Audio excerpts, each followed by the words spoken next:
थोडे कनेक्शनचे प्रॉब्लेम्स होत आहेत. आता ठीक आहे का? मी कनेक्ट झालो का? कोणी चॅटमध्ये सांगितलं तर बेटर आहे. ओके, कनेक्ट झालेलो आहे. तर कुठल्या कुठल्या गोष्टी आपण करायला पाहिजेत हे सांगत होतो आपण.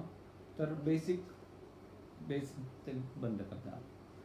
बेसिक इंटेलिजन्स असायला हवं असं मी म्हणत होतो. तर जे कोणी निर्णय घेत आहेत आता इथून पुढे की मला स्पर्धा परीक्षेची तयारी करायची आहे किंवा नाही याबाबत, तर त्यांनी हे नक्की चेक करायला हवं की माझी कुवत आहे का. बऱ्याच जणांची संख्या, मोठ्या संख्येने कुठले तरी क्लास लावायचे, इनफॅक्ट परिस्थिती नसताना सुद्धा बरेच जण पैसे भरायचे मोठ्या मोठ्या क्लासला लाखोंमध्ये. आणि मला कसंही MPSC होईल, कारण बऱ्याच वेळा आपण भाषणांमध्ये वगैरे ऐकलेलं असतं की खूप कमी मार्कवाला असलेला, म्हणजे अकॅडमिकली 10वीपर्यंत वगैरे एखादा पास झालेला असतो, भरपूर पण तसे होऊ शकतात वगैरे.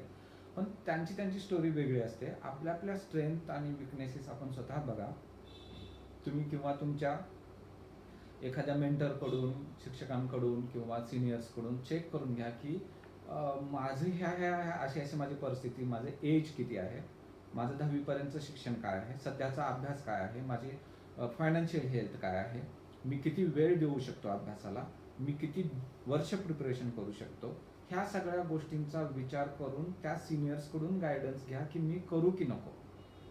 आणि ह्या सगळ्या गोष्टी तुमच्या फेवरमध्ये जाणाऱ्या असतील आणि तुमचं होणार आहे असे एकंदरीत करणार जर असेल, तर मला असं वाटतं की ते तुमचं प्रिपरेशन हे राईट ट्रॅकवर असेल आणि मग तुम्ही होण्याचे चान्सेस पण त्याच्यामध्ये जास्त राहतात. तर ह्या सगळ्या प्रोसेसमध्ये फर्स्ट जी गोष्ट आहे जी तुम्हाला ठरवायची आहे ती म्हणजे मी होऊ शकतो का, मी प्रिपरेशन करायला पाहिजे की नाही. ही सगळ्यात महत्त्वाची याच्यामधली गोष्ट आहे. आणि त्यामुळे मला वाटतं की तो डिसिजन सगळ्यात महत्त्वाचा आहे तो घेण्याच्या दृष्टीने. तुमची कुवत असेल ह्या सगळ्या दृष्टीने तरच याच्या नादाला लागलेलं बरं. नाही तर 5, 7, 10 वर्षसुद्धा बऱ्याच जणांचे वाया गेलेले मी बघितले. ते आज होईल उद्या होईल काहीतरी असं काही भगवान भरोसे होत नाही किंवा लकने होत नसतं ते. तर मग ते करण्यात पण अर्थ नाही. त्याच्यामध्ये आपल्या पूर्ण करिअरची त्याच्यामध्ये खूप मोठी म्हणजे त्याच्यामध्ये नुकसान होतं, महत्त्वाचे वर्ष वाया जाऊ शकतात. तर ही एक गोष्ट तुम्ही लक्षात ठेवायला हवं. आणि दुसरं, ह्या सर्व्हिसेस बाबतीत खूप ग्लॅमरस असं काहीतरी क्रिएट आहे. म्हणजे काय मला कळत नाही, पण सगळ्या मुलांमध्ये वगैरे असं दिसतं की खूप क्रेज आहे, सर्व्हिस म्हणजे काहीतरी असं खूपच म्हणजे पूर्ण जगच चेंजच होईल वगैरे.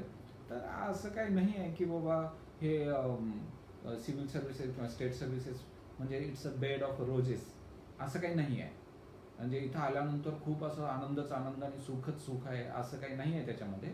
सर्व्हिसमध्येही आल्यानंतर भरपूर चॅलेंजेस असतात, भरपूर टेन्शन्स असतात किंवा काय वगैरे. तर मुळातच आपणाला यायचं आहे की नाही ह्या सर्व्हिसेसमध्ये हे सुद्धा विचार करायला हवा. आणि हे ठरवण्यासाठी वाटलं तर प्रत्येक ऑफिसर जे आहेत, डेप्युटी कलेक्टर असतील, तहसीलदार असतील, DYSP असतील, डेप्युटी CEOज असतील, चीफ ऑफिसर असतील, नायब तहसीलदार असतील किंवा इतर पोस्टवरचे लोक, ते सकाळी उठल्यापासून ऑफिसला जाऊन झोपेपर्यंत काय काय काम करतात हे एखादा आठवडा तुम्ही प्रत्येक ऑफिसरकडे जाऊन बघा.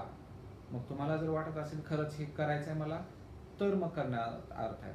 मी माझे कित्येक मित्र सांगतो तुम्हाला जे डेप्युटी कलेक्टर आहे किंवा अजून इतरही काही पोस्टवरती. तर म्हणजे they are not the happiest people in the world. आणि त्यांना सुद्धा वाटतं की नको पण जॉब बऱ्याच वेळा. तर म्हणजे it's depends after all on the liking. त्यामुळे तुम्ही पहिल्यांदा तर खरंच आपली ह्या सर्व्हिसेसला लायकिंग आहे का हे चेक करा आणि मग उतरा.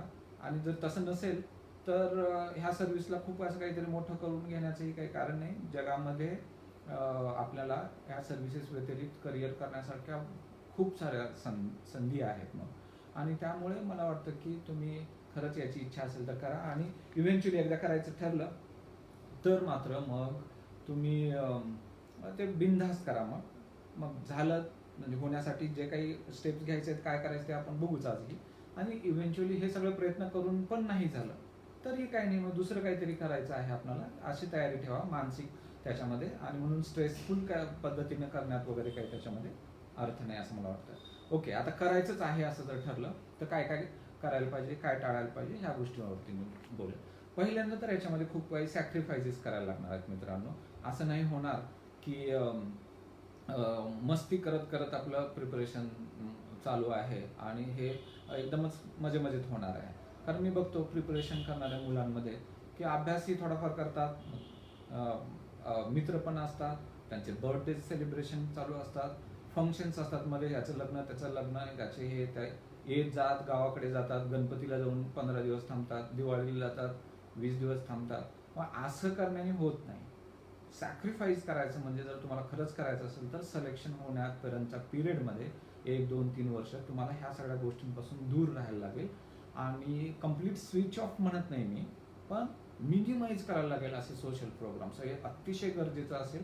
काही ठिकाणी एखाद्या दुसऱ्या दिवशी कधीतरी आपण गेलोय, आपलं शेड्यूल व्यवस्थित चाललंय अभ्यासाचं आणि आपण अफोर्ड करू शकतो एखाद्या ठिकाणी जाण्याचं, तर त्या केसमध्ये जाणं वगैरे ठीक आहे. अदरवाईज ह्या सगळ्या गोष्टींपासून स्विच ऑफ करावं लागेल आपल्याला. आणि मग हे होऊ शकतं का तुमच्याने, मग त्याने मग ठरवा तुम्ही की म्हणजे करायचं की नाही. दुसरं, आपल्याला प्रिपरेशन पण चालू असतं इकडे आणि त्याचबरोबर आपल्याला आपल्या मित्र इतर मूवीजला जातात, वेब सिरीज पाहत असतात. वेब सिरीजमध्ये एका सिरीजला 70 तास घालायला लागतात, तर ते तुम्ही सायमल्टेनियसली ते पण चालू असतं तुमचं. तर हे करण्यात अर्थ नाही. हे मोठं डिस्ट्रॅक्शन आहे असं मला वाटतं. आणि त्यामुळे हे वेब सिरीज असेल, मूवीज असतील, अननेसेसरी हॉबीज आपण क्रिएट करतो ते प्रिपरेशन करत असताना. एखादी हॉबी नॉर्मल लहानपणापासून आहे तुमची, ते समजू शकतो. प्रिपरेशनच्या काळातही एखादी छोटी हॉबी थोडं विरंगुळा म्हणून असू शकते, ते पण ठरू शकतो. पण कित्येक जण मी पाहिलेले आहेत की त्यांना काहीतरी कासव पाळावं, कुत्रं पाळावं किंवा झाडे लावावेत किंवा अजून काय वगैरे, अशा एक्स्ट्रा म्हणजे ज्याच्यामध्ये अजून एक्स्ट्रा वेळ जाणार आहे त्या गोष्टी इथे परवडणार नाहीत. ह्या सगळ्या गोष्टींपासून दूर राहायला लागेल तुम्हाला. सोशल मीडियापासून खूप दूर राहायला लागेल. आणि आपण काय करतो, सारखं लायब्ररीत जातो आणि एकदम प्राईम टाईममध्ये सोशल मीडियावरती आपला वेळ निघून जातो. हे आपल्याला कळत पण नाही. 5-6 महिने वेळ निघून गेल्यानंतर मग त्याच्यामध्ये आपल्याला लक्षात येतं की ह्या सगळ्या चुका झालेल्या आहेत. तर ह्या सगळ्या गोष्टींपासून स्ट्रिक्टली दूर राहायला लागेल तुम्हाला. आणि दररोज अभ्यासाचं एक फिक्स टाइम टेबल करायला लागेल. साधारण तुम्ही खूप हुशार असाल अकॅडमिकली किंवा जॉब करत असाल किंवा काय, तर मिनिमम साईडला म्हणजे 6 तास 7 तास तर अभ्यास करायलाच पाहिजे. नाहीतर मग खूपच कमी चान्सेस होतात एवढ्यापेक्षाही कमी अभ्यास करत असेल. पण ऑन अन ॲव्हरेज आयडियली लवकरात लवकर यश मिळायचं असेल, तुमच्या बाकी सगळ्या गोष्टी ओके आहेत, तर मी म्हणेन 8 ते 12 तासाच्या दरम्यान अभ्यास व्हायला पाहिजे हा. मग 10च्या ॲव्हरेजने किंवा मग 10चा ॲव्हरेज जर असेल तर बेटर आहे. मी ॲव्हरेज म्हणतोय कारण काय करतात मुलं, आज मोटिवेशननी उत्साहाने अभ्यासाला सुरुवात करतात, एकदाच 12 तास बसतील आणि दुसऱ्या दिवशी तिसऱ्या दिवशी मग 2-2 तास करतात किंवा 0च करतात. मग आज काय होणारच नाही, मग मित्राबरोबर फिरले किंवा अजून कामात गेले, तर त्याचा ॲव्हरेज खूप कमी येतं. तर आठवड्याचा ॲव्हरेज साधारण दररोज 9 तासाचं 10 तासाचं जरी आलं तर तुमचं मिस आउट होणार नाही. कारण हे कॉम्पिटिशन आहे, तुमच्यापेक्षा बेटर कोणी अभ्यास करत असेल तर ते फास्ट पुढे जाणार. त्यामुळं अभ्यास तर करायला लागेल याच्यामध्ये जास्तीत जास्त तास. खूप कोण हुशार आहे, थोडाफार कमी करू शकतो. ज्याचा कच्चा आहे 10वी पर्यंतचा अभ्यास, ज्याचा राहिलेला आहे, अर्ली पास व्हायचं टार्गेट आहे, तर त्याला थोडा जास्त अभ्यास करायला लागेल. ऑब्व्हियसली हे पर्सन टू पर्सन डिफर होतं आणि तुमची तब्येत कशी आहे, तुमची हुशारी कशी आहे, ह्या सगळ्या गोष्टीवर ते डिपेंडंट असतं. पण हे नक्की आहे की तुम्ही किती वाजता उठणार आहात, किती वाजता झोपणार आहात, एक्झॅक्ट टाइम याचे ठरलेले असले पाहिजेत. आणि त्याचबरोबर अभ्यासाचे चंक्स किती असणार आहेत दिवसभरामध्ये हे पण ठरलेलं असलं पाहिजे. आता आम्ही ग्रुपमध्ये आम्ही जे काही टाइम टेबल वगैरे शेअर करतो, तर साधारण सकाळी 7ला उठायचं, 8पर्यंत वगैरे रेडी व्हायचं, 8:30 पासून 1-1.5 तास अभ्यास करायचा, मध्ये मग परत चहाचा वगैरे ब्रेक घ्यायचा. असं सकाळच्या सेशनमध्ये 1 पर्यंत 4 ते 4.5 तास अभ्यास करायचा, मग पुढे एखादा तास ब्रेक घ्यायचा, 2 ते 5च्या दरम्यान सीसॅटचा अभ्यास करायचा 3 तास, आणि इव्हिनिंगला 4 तास अभ्यास करायचा, मध्ये 1-1.5 तास म्हणजे सीसॅटचा 5 वाजता अभ्यास संपल्यानंतर साधारण 5 ते 6-6:30 पर्यंत तुम्ही मित्रांबरोबर गप्पा मारू शकता, स्नॅक्स घेऊ शकता आणि त्याच वेळी अर्धा तास मेडिटेशन प्लस तुमचा योगा वगैरे असं एक्सरसाइज वगैरे करायला लागतं. तर हे सगळं असं जर रुटीन असेल तर 11 तासाची मी बेरीज सांगतोय. सकाळचे 4 तास, संध्याकाळचे रात्रीचे 4 तास आणि दुपारचे 3 तास असं. तर हे सुद्धा कम्फर्टेबली पुढे जाता येऊ शकतं. सीसॅटची तयारी ही तुम्हाला दररोज 3-3 तास तुम्हाला करावी लागणार आहे.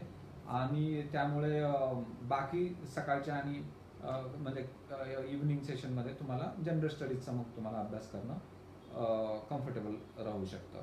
पण ह्या दररोजच्या टाइम टेबल शिवाय किती वाजता उठतो, किती वाजता झोपतो, किती तास अभ्यास होतो, किती तास एक्सरसाइज पण होते, म्हणजे 30-40 मिनिटं एक्सरसाइज करायचं आहे त्याच्यामध्ये. इव्हन फूड काय खातो किंवा काय याचं फिक्स आपण केलं पाहिजे. म्हणजे माझं म्हणणं आहे की सकाळी 1 ग्लास तुम्ही दूध घ्या, रात्री झोपताना 1 ग्लास दूध घ्या, स्प्राउट्स खा सकाळी, आणि याच्या व्यतिरिक्त मग ब्रेकफास्ट आणि तुमचे लंचेस, डिनर, मेसमध्ये थोडंसं जेवणचं क्वालिटी वगैरे याचा विचार करून थोडं तब्येतीकडे ह्या दृष्टीने लक्ष द्यायला लागणार आहे.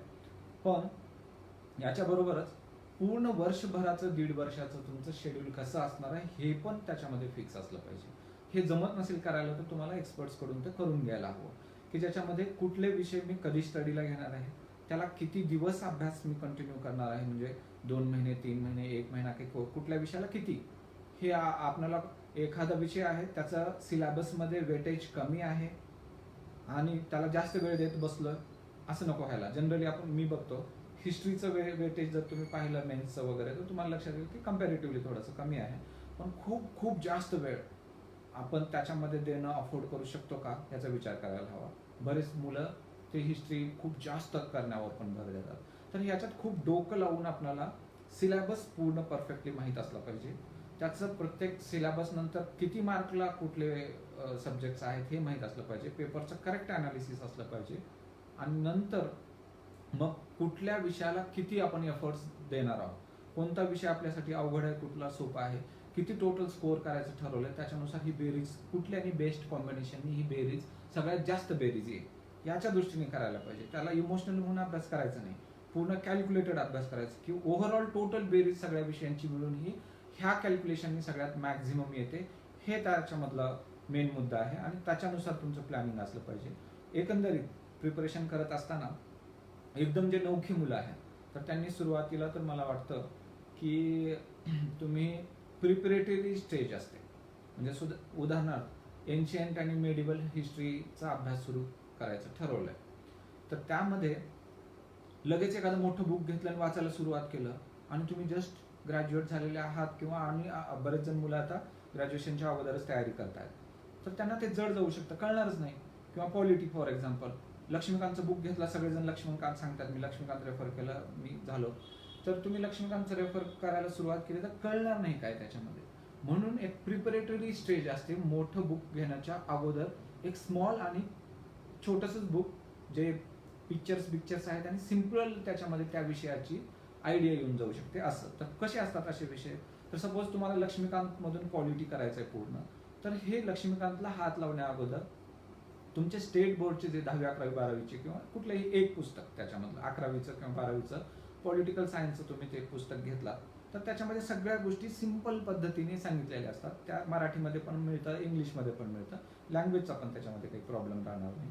किंवा एन्शियंट आणि मेडिवल हिस्ट्रीचा अभ्यास करायचा आहे तर 6वीचे 7वीचे पुस्तकं जे आहे, तर प्राचीन इतिहास, मध्ययुगीन इतिहास हा 6वी 7वीच्या पुस्तकामध्ये एकदम छान आणि एका 2 दिवसातच अभ्यास होईल एवढ्या छोट्या पद्धतीनं ते लहान मुलांचं तसं अभ्यासाच्या पद्धतीने दिलेला असतो. तर लगेच आयडिया येते 6वी 7वीच्या पुस्तकाने की अरे एन्शियंट हिस्ट्री आणि मेडिवल हिस्ट्रीमध्ये आहे काय कंटेंट, आणि मग तुम्ही जे मेन बुक आहे त्याला जर वाचायला घेतलं तर मग ते कळायला लागतं. म्हणून preparatory stage for every subject is necessary. आणि त्याच्यानंतर मग मोठं पुस्तक घ्यायचं अभ्यासाला. मग ते मोठं पुस्तक म्हणजे जे काही नेसेसरी आहे ते कुठले मोठे पुस्तक किंवा काय ते वगैरे तुम्हाला ते टीचर गाईड वगैरे सांगतील किंवा मी पण तुम्हाला नंतर मी लिस्ट सगळ्या शेअर करेन तुम्हाला, बुक्सची लिस्ट किंवा इव्हन मी टाइम टेबल, दररोजचा टाइम टेबल, आणि आता ती 13 सप्टेंबरला येणारी एक्झाम आहे त्याच्यापर्यंत आम्ही डे वाईज पण टाइम टेबल केलेला आहे. तो टाइम टेबल मी नंतर तुम्हाला शेअर करतो. मी विसरलो तर शेवटी मला तुमच्या क्वेश्चनमध्ये माझा मोबाईल नंबर वगैरे हे करता येईल, मी तो शेअर करेन, तर त्याच्यावरती तुम्हाला विचारता येईल. तर मग मोठं पुस्तक एकदा जर सुरू केलं तर त्याच्या पण मग कशा रिव्हिजन आणि कशा पद्धतीने अभ्यास केला पाहिजे. तर पहिल्यांदा जेव्हा आता मोठं पुस्तक घ्याल तुम्ही तर ते खूप थरो वाचलं पाहिजे, स्लो आणि स्टडी पूर्ण कळेपर्यंत ते वाचलं पाहिजे. वाचणं हे सुद्धा मिसलिडिंग शब्द आहे. अभ्यास is different, study is different than reading novel वाचल्यासारखं एखादी गोष्ट विसरलो चालते, पण इथे खूप असं एक गोष्ट, महत्त्वाच्या गोष्टी थोड्या नोट डाऊन पण करायला लागेल. सेपरेट नोट्स काढायची काही खूप गरज नाही आहे, काढायची वेळ आली नोट्स सुद्धा तर खूप कमी पाहिजे. म्हणजे 100 पेजेस वाचला तर हार्डली 7-8-10 पेजेसच्या वरती नोट्स नाही गेल्या पाहिजे. सगळं जसं तसं लिहित बसला तर मग काही अर्थ नाही, ते वेस्टेज ऑफ टाइम आहे. लक्षात घ्या, मॅक्झिमम लोक तर कसं करावं माहीत नसल्यामुळेच नापास होत आहेत. काय करावं सगळ्यांना माहिती आहे, सगळ्यांकडे बुकची लिस्टच आहे, पण हे कसं करावं माहीत नसल्यामुळे बऱ्याच जणांचा इश्यू होतो. हे कसं करावं हे करेक्टली माहीत असणं जास्त गरजेचं आहे. त्यामुळे मग हे खूप थरो करायचं आणि ते केल्यानंतर प्रत्येक आठवड्याला जे काही वाचलंय त्याचं रिव्हिजन करायचं. इनफॅक्ट दररोज जे काही तुम्ही वाचता, आता सकाळची 4 तासाचं सेशन आहे, रात्रीच्या 4 तासाचे सेशन आहे, तर ते सेशन संपण्याच्या अगोदर 30-40 मिनिटं म्हणजे ऑलमोस्ट 10% ऑफ टाइम. 100 तास अभ्यास केला की 10 तास त्याच्यामधले रिव्हिजन टाईप. तर तुम्हाला त्याच्यामध्ये साधारण 4 तासाचा अभ्यास असेल तर त्या 4 तासामध्ये शेवटचे 30 मिनिटं म्हणजे उठत असताना अभ्यासातून आता अभ्यास क्लोज करतो ह्या सेशनचा, त्यावेळी त्याचं सगळ्याचं रिवाईज करून करायचं. म्हणजे ज्या शॉर्ट नोट काढलेल्या आहेत तुम्ही किंवा बुकमध्येच तुम्ही काही जे काही लिहून काढलेलं आहे त्याचं रिवाईज करूनच उठलात तर मग ब्रेकमध्ये पण ते थोडंसं लक्षात येत राहतं. असं करून तुम्हाला झोपताना सगळं रिवाईज करून थोडं मनात काय काय टॉपिक्स वाचले आपण फास्ट 5-10 मिनिटात होऊन जातात. तर रिवाईज करून झोपत जर राहिलात तर जे काही वाचलात तर ते तुमचा रिटेन होईल. अदरवाईज नुसतं वाचत चाललात तर एबिंगहॉस नावाच्या एका सायंटिस्टने पूर्ण रिसर्च केलेला आहे, तुम्ही गुगल सर्च करू शकता. तर जे काही वाचलात ते रिवाईज नाही केलं तर पहिल्या 24 तासामध्येच 70%च्या 60 ते 70% विसरून जातात. अजून परत रिवाईज नाही केलं तर मग अजून विसरत जातं. त्यामुळं हे डोक्यातल्या डोक्यात थोडं फार तरी त्या रिव्हिजनला वेळ दिला पाहिजे आणि नंतर एखाद्या आठवड्याने परत मग त्या सब्जेक्ट जे काही वाचलेत आपण टॉपिक त्याच्यावरती रिवाईज केलं पाहिजे. आणि पूर्ण टॉपिक पूर्ण सब्जेक्ट जेव्हा पूर्ण अभ्यास करून होईल एखादा 1.5 महिन्यांनी 2 महिन्यांनी, तेव्हा पूर्ण सब्जेक्टला परत एक रिव्हिजन करायला लागेल. हे प्रिपरेशनच्या काळात म्हणजे अजून प्रीचं शेड्यूल आलं नाही तोपर्यंत. म्हणजे हे मी 2021 वाल्यांना वगैरे सांगतोय. आता 13 सप्टेंबर वाल्यांचं तर ऑलरेडी ठरलंय, आता सध्याच रिव्हिजन चालू आहे त्यांची किंवा चालू असली पाहिजे. जर तुमची रिव्हिजन अजून चालू झालेली नसेल, सगळं अभ्यास परफेक्टली होऊन रिव्हिजन चालू झालेला नसेल 13 सप्टेंबरचे आत्ताचे, तर मग तुम्ही you are not in competition already. तुम्ही नकाच करू. तुम्ही 2021 साठीच केलेलं जास्त बेटर आहे. तर काहीतरी असा अंदाजे काही होत नाही मग त्याच्याने, मग तुम्हाला फ्रस्ट्रेशन येतं आणि मग 2021चे पण 3-4 महिने वाया जातात. त्यामुळे ते मुळातच तुम्ही ठरवून करा की माझं किती अभ्यास झाला त्यानुसार. पण कसल्याही परिस्थितीत शेवटच्या 2.5 महिन्यामध्ये हे सगळं झाल्यानंतर इतके रिव्हिजन झाल्यानंतर शेवटच्या 2.5 महिन्यामध्ये कमीत कमी 2 रिव्हिजन झाल्या पाहिजेत. म्हणजेच आता 13 सप्टेंबरला 2.5 महिने राहिलेत ऑलमोस्ट.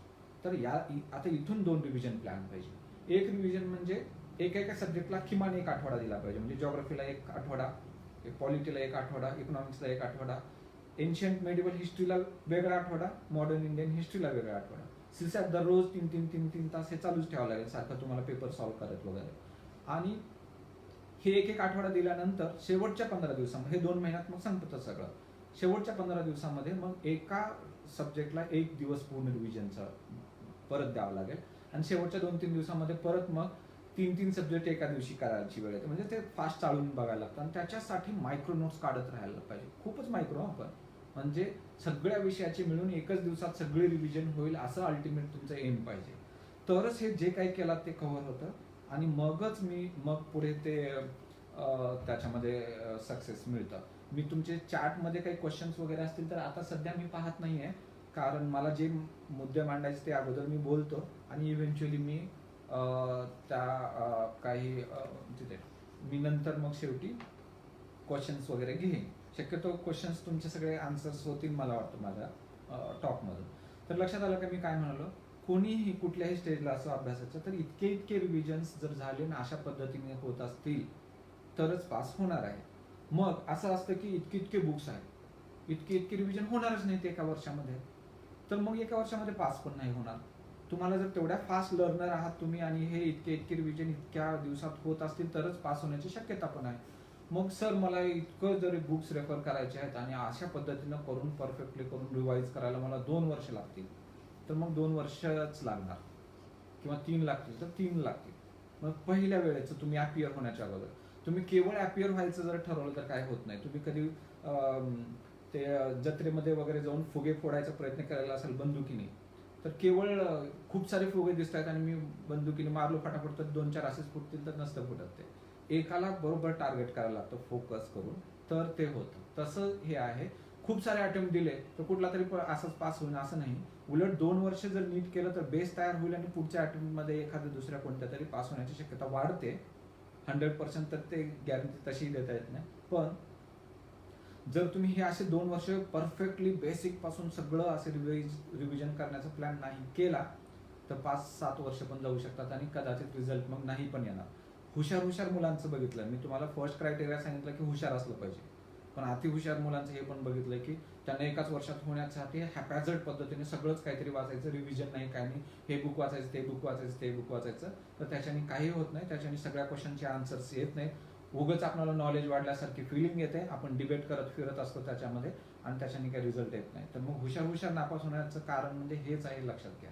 तर त्याला सिस्टमॅटिक पद्धतीने अभ्यास करावा लागेल आणि अशा पद्धतीने ते कोणते बुक कसे करायचे हे ठरवावे लागेल. आता ग्रुप डिस्कशन करायचं की सेल्फ स्टडी करायचं हे बरेच जण विचारतात. तर एक लक्षात घ्या, ग्रुप तुमच्यासारख्या लाईक माइंडेड आणि हुशार आणि सिन्सिअर अशा मुलांचा असेल आणि हा ग्रुप 2 ते 3च मुलांचा असेल तर बेटर आहे. 3चा 4 झाला तरी ठीक आहे, खूप झालं तर 5 तर हे हायरच साईड आहे. तर 3 हे जास्त आयडियल राहील. कारण मग 5 जण आलात तुम्ही, मग तुमचे एक तर ग्रुप डिस्कशनमध्ये मग तुमची मस्ती आणि मग गप्पाटप्पा, कधी हळूहळू थोडं तुम्ही डायव्हर्ट झालात ह्या प्रोसेसमध्ये, मस्ती करण्यामध्ये, एन्जॉयमेंटसाठी. कधी कुणाचं बर्थडे आपल्या ग्रुप मेंबरचं बर्थडे सेलिब्रेशन, फिरायला जाऊ, हे करू ते तर कळणार पण नाही तुम्हाला. त्यामुळे 3 हे आयडियल आहे.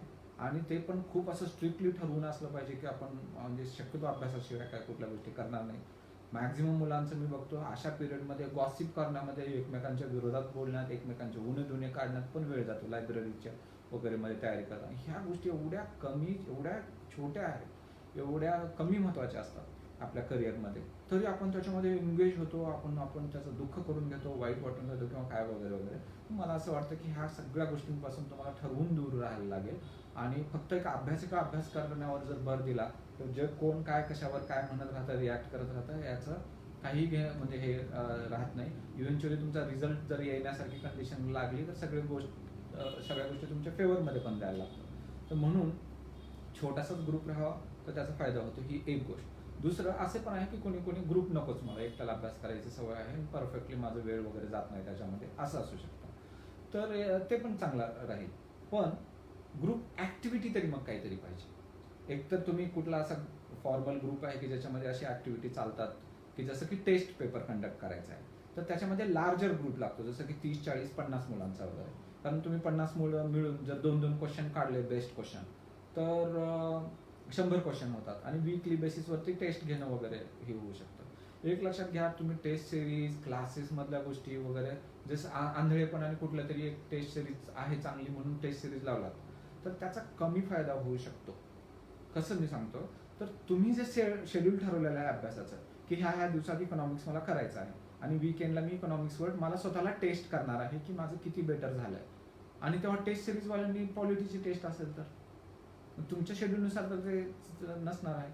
वाटलंच तर तुम्ही असं करू शकता की तुम्ही जे शेड्यूल ठरवलेलं आहे त्या पूर्ण एखाद्या लायब्ररीमध्ये अभ्यास करताना त्या 50 जणांचं मिळून एकच शेड्यूल जर असेल तर मग एखाद्या टेस्ट सिरीजवाल्यांना आमची फक्त सेपरेटली टेस्ट घेत राहा म्हटलात तुम्ही तर ते बेटर असू शकतं. किंवा त्याही पेक्षा बेटर आहे तुमच्या त्या 30-40 जणांमध्ये मिळून तुम्ही क्वेश्चन्स काढून एकमेकांना शेअर करून जे काही वाचलात त्याच्यावर टेस्ट होणार आहे. मग तुमचं सेम शेड्यूल असणार आहे. मिळून शेड्यूल करणं गरजेचं पण आहे तसं, किंवा तशी लायब्ररी, तसा कोणी मेंटर असेल वगैरे तर ते जॉईन करणं बेटर राहू शकतं. पण मग कॉमन टेस्ट असलं तर कॉमन ही अशी group activity will help you. पण ग्रुप डिस्कशन म्हणाल तर मग ते 2-3 असेल तर इंडिव्हिज्युअल अभ्यास करण्यापेक्षा 2-3 असं मिळून केलं तर त्याचे फायदे आहेत असं मला वाटतं. शेवटी इंडिव्हिज्युअलच तुमचा अभ्यास होत असेल तर ते पण चालू शकतं. पण मग प्रेफरेबली जर शक्य असेल तर ग्रुपनी एकमेकाला मोटिवेशन पण राहतं, एकमेकांची मदत ही त्याच्यामध्ये होऊ शकते. आणि म्हणून एक 2-3 ग्रुप असणं हे चांगलं राहू शकतं. फक्त त्याच्यामध्ये टाइमपास होणार नाही. सारखं प्रत्येकाच्या मूडनुसार प्रत्येकजण ब्रेक घेतोय चहाचे किंवा नाश्त्याचे, तसं नको व्हायला. म्हणून टाइम टेबल फिक्स करायचा. फिक्स जो वेळ दिलेला आहे ब्रेकचा त्याच टाइममध्ये ब्रेक घ्यायचा. बाकी मग सोबत तुम्ही वाटलं तर एक पूर्ण पाण्याची बॉटल आणि सोबत काही तुम्ही टेबलवरच आपल्या अभ्यासाच्या लायब्ररीमध्ये काही ठेवलात खाण्याची वस्तू, जर तुम्हाला भूक लागत असेल तर चॉकलेट किंवा काय, तर त्याच्याने एनर्जी सस्टेन राहू शकते जो फॉर्मल तुमचा ब्रेक आहे तो ब्रेक होईपर्यंतचा. एक तुम्हाला कोणीतरी एखादा मेंटर गाईड म्हणजे असला तर बेटर राहू शकतं. तुमचं कोणी सिनियर असेल किंवा सिलेक्ट झालेला व्यक्ती असेल, कुणीही तुम्हाला एक एक्झॅक्ट दिशा दाखवणार आहे.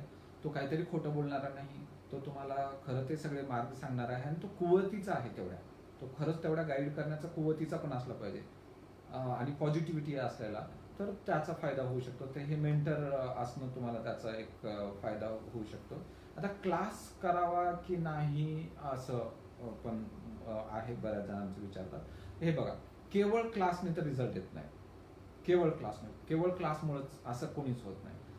होतं सेल्फ स्टडीनेच. 99% कॉन्ट्रीब्युशन सक्सेसमध्ये पण आणि फेल्युअरमध्ये पण हे स्वतःच असतं. फेल झालं तरी तुम्ही 99% तुम्हीच रिस्पॉन्सिबल आहात आणि पास झालात तरी तुम्हीच रिस्पॉन्सिबल आहात 99%. 1% मग टीचर्स, टीचिंग, सगळ्या गोष्टीच्या बाकीचं कॉन्ट्रीब्युशन राहू शकतं. मग आता क्लासचं कसं, तर कसं आहे की एखादा टीचर आहे, त्यांनी एकच विषय शिकवण्यामध्ये त्याचे 10-20 वर्ष घातलेले आहेत आणि तो खूप डिव्होटेडली शिकवतो एकच विषय, तर त्याचं नॉलेज डेफिनेटली एखादा महाराष्ट्रात टॉपर आलेल्या मुलांपेक्षाही त्या विषयातलं जास्त असतं. मग असे वेगवेगळ्या विषयाचे जर टीचर्स असतील की ज्यांनी डिव्होटेडली एकच विषय शिकवत आहेत, तर मग त्यांच्याकडून गायडन्स घ्यायला हरकत नाही. पण एक टीचर सगळेच विषय शिकवतोय, तर मग तुम्हाला कळू शकतं क्वालिटी काय असू शकते. तसं होऊ शकत नाही, म्हणजे एकाच विषयामध्ये कमांड आणायला पण 20-20 वर्ष जातात. तर तसे टीचर मिळाले तर चांगलं आहे. पण मला असं वाटतं की असं क्लास लावावाच किंवा नाहीच असे दोन्ही आन्सर कोणतेही हे नाही आहे, तुमच्या कुवतीवर आहे. कित्येक मी विद्यार्थी बघितलेत की कित्येक म्हणजे कमी संख्येने आहेत तरी, की क्लास न लावता घरीच अभ्यास करून झालेले पण आहेत, अर्ली एजमध्ये आहेत, पण त्यांना तो मार्ग सापडला एक्झॅक्टली म्हणून. पण मग थोडे कमी संख्येने आहेत. पण मग क्लास लावल्याने थोडंफार गायडन्स मिळालेला आहे, कोणीतरी मेंटर मिळालेला आहे, कोणीतरी सिनियर्स मिळालेले आहे, लायब्ररीतलं एन्व्हायरमेंट आहे किंवा काय, तर त्यामुळे त्याचा फायदा होऊ शकतो. पण मग क्लास कुठले गरजेचे असू शकतात मी सांगेन तुम्हाला.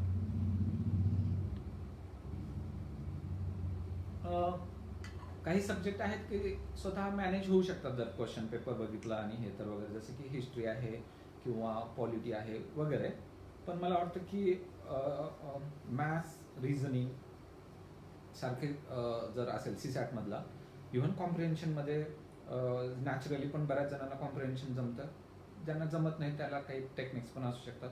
पण मोर दॅन दॅट मॅथ्स आणि रिझनिंगसाठी काहीतरी असं कमी वेळात काही होण्याची शक्यता राहत नाही.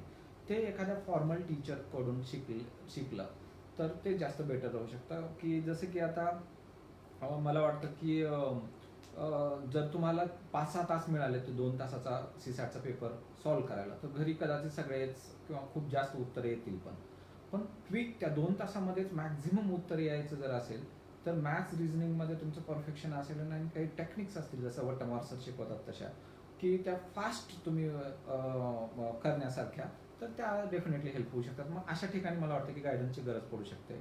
किंवा इकॉनॉमिक्स सारखे सब्जेक्ट आहेत की जे खूप कॉम्प्लेक्स आहे, त्याच्यामध्ये जर तुम्ही स्वतःच करत बसला तर मे बी वेळ लागू शकतो. जॉग्राफी सारख्या सब्जेक्टमध्ये सुद्धा क्लायमेट वगैरे ह्या अशा कॉन्सेप्ट असतात की जे स्वतः करताना बराच वेळ लागू शकतो, कारण इंटरलिंकेजेस असतात. ह्या 2-3 सब्जेक्टला मला वाटतं तुम्हाला गायडन्स घेणं एखाद्या टीचरचं बेटर राहू शकतं. तरीही तुम्हाला स्वतःला करता आलं तर तेही चांगलं आहे. आणि म्हणून मग क्लास असा 100% लावायची गरजच पडते असं काही म्हणणार नाही. पण तुम्हाला चांगले मेंटर मिळत असेल कुठे काय वगैरे, तर त्याचा तुम्हाला विचार करायला हवा. रेफरन्स मटेरियल, तर एक लक्षात घ्या, बुक्स सगळे म्हणजे पास झालेले मुलं सगळे शेअर करतात सगळे लिस्ट, मी हे रेफर केलं म्हणून. आणि बाय अँड लार्ज तुम्हाला लक्षात येईल की कॉमनच एक बुकची लिस्ट असते. मग आपण ऑलरेडी एक बुक रेफर करतोय आणि एकदमच ह्या वर्षी आलेला टॉपर म्हणला की ह्याऐवजी हे मी रेफर केलं, तर आपण ऑलरेडी रेफर करतोय, ते सोडून दुसरं करण्यात पण मजा नाही. तुम्ही चुकीचंच करत असाल तर मात्र बदलायला हवं अजून वेळ जाण्या अगोदर. परंतु बाय अँड लार्ज ते सगळे म्हणतात की हे पण चालतंय, तर मग ते बुक्स तेच रेफर करायला हवे. ज्यांना इंग्लिशमध्ये कम्फर्टेबल आहे त्यांनी इंग्लिशमध्ये करता येऊ शकतं, ज्यांना मराठीमध्ये त्यांना मराठी करता येऊ शकतं. पण एखादं बुक, मला इंग्लिश कम्फर्टेबल असेल सपोज, तर मी सगळं इंग्लिशच रेफर करणार, मला मराठी करणारच नाही. किंवा ज्याचं मराठी जास्त कम्फर्टेबल आहे त्यांनी इंग्लिश मी रेफर करणारच नाही, असं नको. कारण पुढे तुम्हाला मराठी आणि इंग्लिश एकतर 100-100 मार्कला आहे, पण आणि तुम्हाला एखाद्या लँग्वेज येत नाही म्हणणं, इंग्लिश पण कच्ची असू शकते हे समजू शकतो मी, आपली काही ती मदर टंग नाही आहे किंवा, परंतु येतच नाही म्हणणं तर मग तुम्हाला पुढे इंग्लिशला मार्क पण येणार नाही. मग गरज असेल एखादा सब्जेक्ट हा इंग्लिशमध्ये करायचं आहे तर मला वाटतं की ते इंग्लिशमध्येच केलेलं बरं. म्हणजे मटेरियल बेस्ड हे इंग्लिशमध्ये अवेलेबल असेल आणि क्वेश्चन तसे इंग्लिशमधून फ्रेम होत असतील जास्त तर ते इंग्लिशमध्ये रेफर करायला हवं. आणि एखाद्या विषयाचं मराठीमध्ये जास्त मटेरियल चांगलं आहे तर ते मराठीमध्ये रेफर करायला हवं. उदाहरणार्थ जिओग्राफी माझं स्वतःचं म्हणणं आहे की तुम्ही इंग्लिशमध्ये केलेलं जास्त चांगलं आहे. खूप सोपं आहे ते, सिम्पल. 4वी-5वीच्या पुस्तकातून सुरुवात करता येते, ते कसं करायचं काय वगैरे कधी बोलूही त्याविषयी.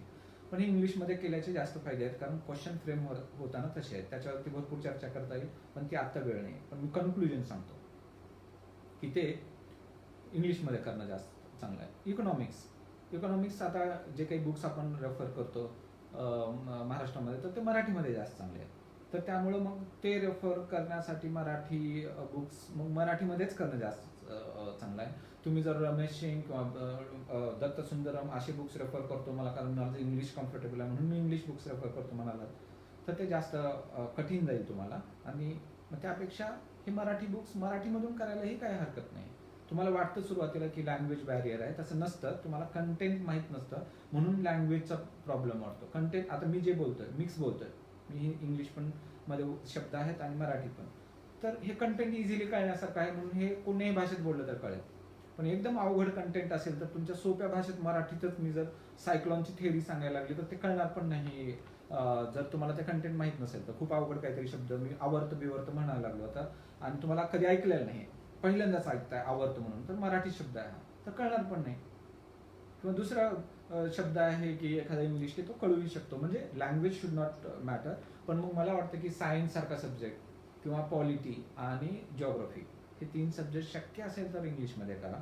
पण जिओग्राफी तर नक्की इंग्लिशमध्ये करा असं मला वाटतं. त्याच्यामध्ये सेल्फ बिलीफ असला पाहिजे, नाहीतर मग येऊ पण नका ह्या परीक्षेला. तुमचं सेल्फ बिलीफ नाही आहे म्हणजे तुम्ही जर आरशात बघताय आणि तुम्हाला वाटतं होतं माझं होणार आहे ट्रूली मनातून, कुणाला तर दाखवण्यासाठी नाही, तुम्ही शांत ह्याच्याने बघा डोळ्यात डोळे घालून आरशात की माझं होईल का नाही, मी आहे का ते कुवत, जे आन्सर येईल ते खरं आहे. होईल वाटलं तर होऊ शकतं आणि नाही वाटलं तर नाही पण होणार. मग सेल्फ बिलीफ असला पाहिजे. पण तो सेल्फ बिलीफ मुळात फॉल्स नसला पाहिजे. फॉल्स बिलीफ वाले खूप जण आहेत. खोटं उगच वाटतं आपल्याला मी हे होणार आहे ते होणार आहे, सुपरफिशियल, काय त्याच्यात बेसच नाही त्या सेल्फ बिलीफचा. तर तसं नको. ते ओरिजिनली ओळखा तुम्ही होण्यासाठी काय लागतं आणि ते आहे का माझ्यात, मग मी करू का, आणि मग होतं. मग त्याच्या मागे लागून करायची तयारी पण ठेवायला पाहिजे तशी.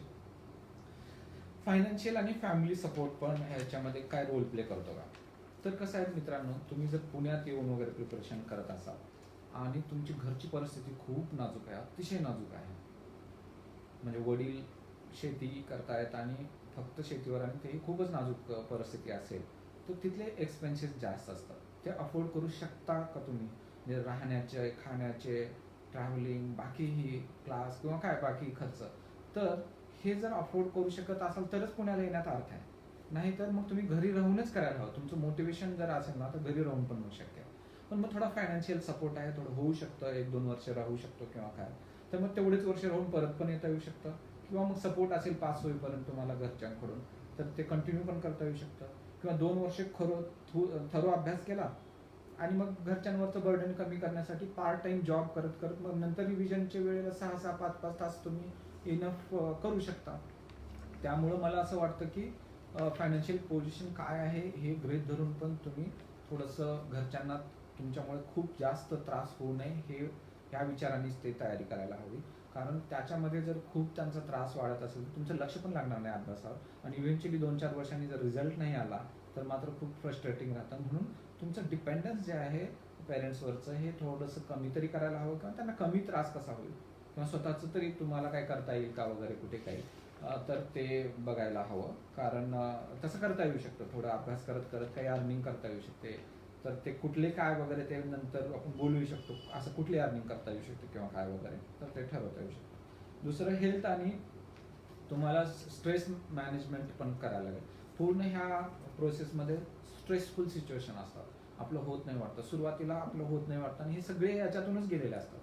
क्विक आला आणि लगेच झालं हे खूप कमी टक्केवारी असते आणि खूप वर्ष केला, इंटेलिजंट होता, करेक्ट करायचा, आणि तरी झालं नाही, याची पण कमी टक्केवारी असते. जे हुशार होते, व्यवस्थित केले आणि 1-2-3-4 वर्ष दिले ह्याला, तर झालेले आहे.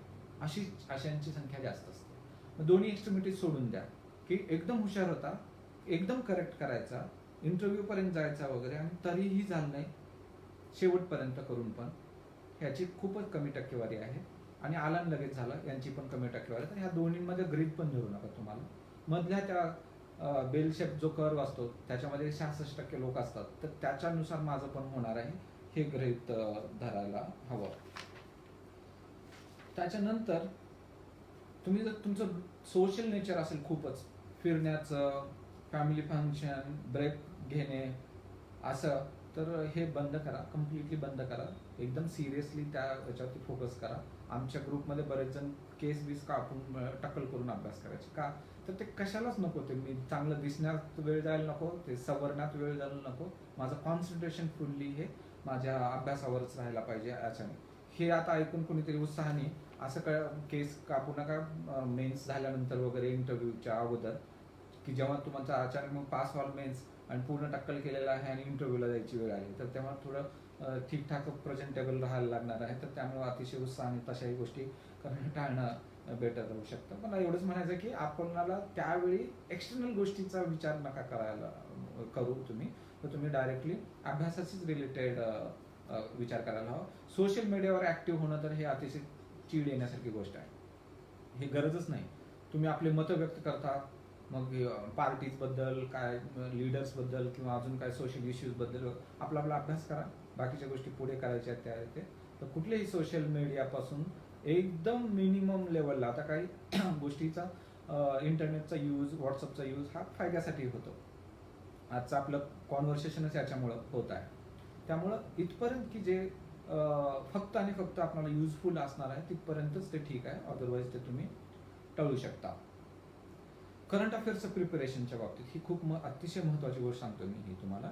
तर होतं काय, करंट अफेअर्स मला प्रिपेअर करायचं आहे म्हणून, आणि कुणाच तरी ऐकतो आपण, आणि मी लायब्ररीमध्ये आलेला एकदम प्राईम टाईममध्ये सकाळी नाश्ता वगैरे करून आले, आणि अतिशय प्राईम टाईम आहे तो, फ्रेश मूड आहे, आणि न्यूजपेपर घेऊन बसतो आपण 1.5-2 तास, आणि टाइमपास, तो वेस्टेज ऑफ टाइम आहे. It's all wastage of time. तर माझं तर मत आहे की MPSCच्या बाबतीत बोलताना, राज्यसेवेच्या, तर प्रिलिम्सला मेन्सला पण असं खूप करंट अफेअर्सचं काही नाही आहे. जनरल नॉलेज आणि करंट अफेअर्स मिळून 15 मार्क असतात प्रिलिम्सला, आणि ते तुम्ही वर्षभर जरी 1.5-2 तास दररोज करंट अफेअर्स केला, तरी शेवटी हे जे 2.5 महिने म्हणतो शेवटचे रिव्हिजन करायचे, त्यातला एखादा आठवडा फक्त करंट अफेअर्स करण्यासाठी वेळ द्यावा लागतो, वर्षभर करून पण. आणि तुम्ही वर्षभर काहीच करंट अफेअर्स केलं नाही, तुम्हाला काय थोडंफार न्यूज आल्या म्हणजे काहीच नाही, म्हणजे 10-15 मिनिटं जस्ट न्यूज पेपर चाललाय आणि काय झालंय आज थोडंसं बघितलं वरवरचं, 10 ते 15 मिनिट म्हणतो मी, तरी तुम्हाला ट्रॅक कळते की काय चाललंय साधारण असं. पण मग त्यांना पण मग शेवटी एखादा आठवडा करंट अफेअर्ससाठी द्यायचीच वेळ येईल. पण मग तेव्हा तुम्ही फोकस्ड असाल की मार्क्ससाठी करंट अफेअर्सचं रिलेशन लावून, तेव्हा मॅगझिन्स पण आलेल्या असतात, कुणीतरी सिन्सिअर मुलगा नोट्स पण काढून ठेवलेला असतो करंट अफेअर्सच्या, त्या ऐत्या जशाच तशा घ्यायच्या आणि वाचून टाकायच्या. त्या वर्षभर करंट अफेअर्स करणाऱ्यामध्ये, आणि तुम्ही आठवडाभरच केलाय, त्याच्यामध्ये कदाचित मार्क्सचा फरक पण पडणार नाही, पडला तरी एखाद्या मार्क्सचा फरक पडतो. पण तुम्ही वर्षभर जर ट्रेडिशनल सब्जेक्ट आहेत, history, geography, polity, economics, CSAT ह्याच्यावर भर दिला, जेवढा तुम्ही दररोज देताय तेवढा, CSAT वर भर दिला, नुसता CSAT वर भर दिला तुम्ही, ते करंट अफेअर्सचं जास्त हे करता, तर खूप चांगले मार्क्स तुम्हाला कव्हर होऊ शकतात, जे इकडे मिस होणार आहेत एखादा दुसरा मार्क ते. तर हे स्मार्टनेस करायला हवं. उगाच तुम्ही करंट अफेअर्सवर वेळ घालणं, मला मग ते मला नाही वाटतं की ते फायद्याचं आहे असं. खूप साऱ्या एक्झाम्सला एकाच वेळी अपियर होतो आपण. मी बघितलं मुलं तलाठ्यापासून UPSC पर्यंत, तलाठ्याला पण अपियर होत आहेत, कंबाईनची एक्झाम पण अपियर होत आहेत, त्यानंतर राज्यसेवा पण होत आहेत, अजून कुठली मोटर व्हेकल आली त्याला पण अपियर होतात. UPSC व्हायचं काय तुम्हाला? नाही सर मला कॉन्फिडन्स नाही, मग UPSCला MPSCला करूच नको, नुसतं तलाठी कर. काय होऊ शकतं, नो दाय सेल्फ, पहिल्यांदा ओळख स्वतःला, काय होऊ शकतो, काय कुवत आहे, किती वेळ द्यायचा आहे. अगेन ते फुगे फोडल्यासारखं जत्रेमध्ये, की लागेल त्याला लागेल, असं नसतं होत. सगळ्या परीक्षा नापास होशील, किंवा मग एका स्टेजला सगळ्या व्हायला पण लागशील, तर तेव्हा वाटेल की उगाच वेळ वाया घातला, एवढ्या सगळ्या होऊ शकतो, तर मग एकच व्हायला पाहिजे होतं. तर मला वाटतं 1 किंवा 2 खूप झाल्या परीक्षा. एकदम ओव्हरलॅपिंग असतील तर 2 परीक्षा टार्गेट करता येऊ शकतात, पण तसं नकोच. तुम्हाला जर सेल्फ कॉन्फिडन्स असेल किंवा अजून काय, नीट विचारा कोणती एक्झाम मी हे करू, टीचर्सना विचारा तुमच्या, आणि एका एक्झामवर कॉन्सन्ट्रेट करा. वाटलंच तर मग आता हायर एक्झाम UPSC करायची ठरली तर मग UPSCच करा. MPSC करायची ठरली तर MPSC करून पुढे UPSC करता येऊ शकते. किंवा तुम्ही हे कंबाईन एक्झाम करायची ठरवली, ते त्याच्यात केलंय आणि परत पास झाला तर एखाद्या वर्षाचा अभ्यास ते परत राज्यसेवा पण करता येऊ शकते. पण मला वाटतं की एका एक्झामवर कॉन्सन्ट्रेट करायला पाहिजे, कारण एकाच वेळी खूप साऱ्या एक्झाम देणं हे फेल्युअरचं कारण आहे सगळ्याच एक्झाममध्ये. किंवा खूप करंट अफेअर्स करत बसणं हे फेल्युअरचं कारण आहे. खूप सोशली ॲक्टिव्ह राहणं हे फेल्युअरचं कारण आहे. येणाऱ्या प्रत्येक सेमिनारला फ्री असलेले सेमिनार्स किंवा हे वेब सेमिनार्स, अजून कोणी काय वगैरे, एक तुमचा गाईड नाही आहे, मेंटर एक नाही आहे, आणि जिथे तिथे तुम्ही फिरत राहताय क्या बिकॉज इट्स अ फ्री, तर हे पण एक कारण असू शकतं तुमच्या लॉसेसचं. तुम्हाला ठरल्याप्रमाणे प्लॅन्ड अभ्यास करणं हे गरजेचं आहे. प्लॅनिंग नसणं अभ्यासाचं, टाइम टेबल नसणं, कोणता विषय कधी करायचा हे नसणं, चांगला गाईड नसणं, हे सगळे फेल्युअरचे तुमचे कारण राहू शकतात. खूपच इंग्लिश पुअर आहे, अतिशय पुअर आहे. मी म्हणत नाही की हे एकदम परफेक्ट पाहिजे इंग्लिश वगैरे, पण वर्स्ट आहे तुमचं इंग्लिश, तर राज्यसेवा मग होईल का नाही तुम्ही विचारून घ्या. तुमचं किती इंग्लिश कसं आहे ते सिनियर्सना विचारा. मला वाटतं की थोडं त्याच्यामध्ये मग प्रॉब्लेम येईल, तुमचं खूपच वर्स्ट असेल तर. मग कारण एक इंग्लिशचं एक हेच आहे 100 मार्कला, तर ते पुढे अडचणी होऊ शकतात. ते आताच बघून घ्या तुम्हाला जमणार आहे की नाही.